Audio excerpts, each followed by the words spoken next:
Hey guys, welcome to my channel Technical Sourav. I am Sourav Dutta and today in this video I am going to show you how to fix SR laptop not starting, black screen and no power. I am continuously pressing the laptop power button but it is not turning on. What could the problem be? Follow me to fix it. This problem could stem from variety of causes such as the power adapter, the motherboard, power related issue or faulty DC jacks. I'll show you a simple solution that I hope will work. First, please disconnect any external device or peripherals currently connected to your laptop and unplug your laptop charger. Next, you need to hard reset the laptop. Here is how to do it. Hold the power button for 20 to 30 seconds. You must hold down the power button for at least 20 seconds. This action reset any stuck power state and can fix a laptop that appears completely dead.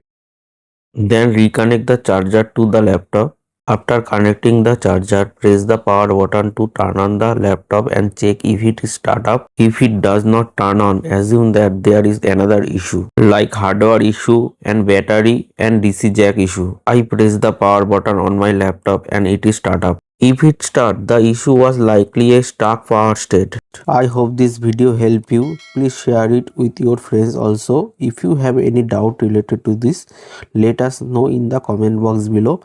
If you like the video, don't forget to like, share and subscribe to my YouTube channel.